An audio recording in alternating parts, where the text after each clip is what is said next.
તમારા ગોઠણમાંથી અવાજ આવે છે અથવા તો ચાલતી વખતે દુખાવો થાય છે, તો આ બે કસરત તમારા ગોઠણને ફરીથી મજબૂત બનાવશે. કસરત નંબર 1, સ્ટેટિક ક્વોડ્રિસેપ.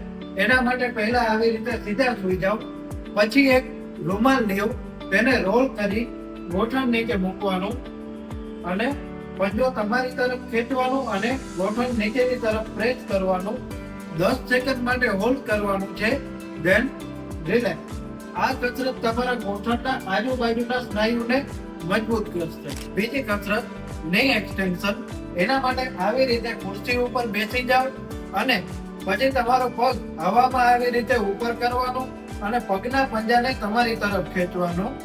10 સેકન્ડ માટે હોલ્ડ કરવાનું છે અને પછી ધીમેથી નીચે મૂકવાનું છે.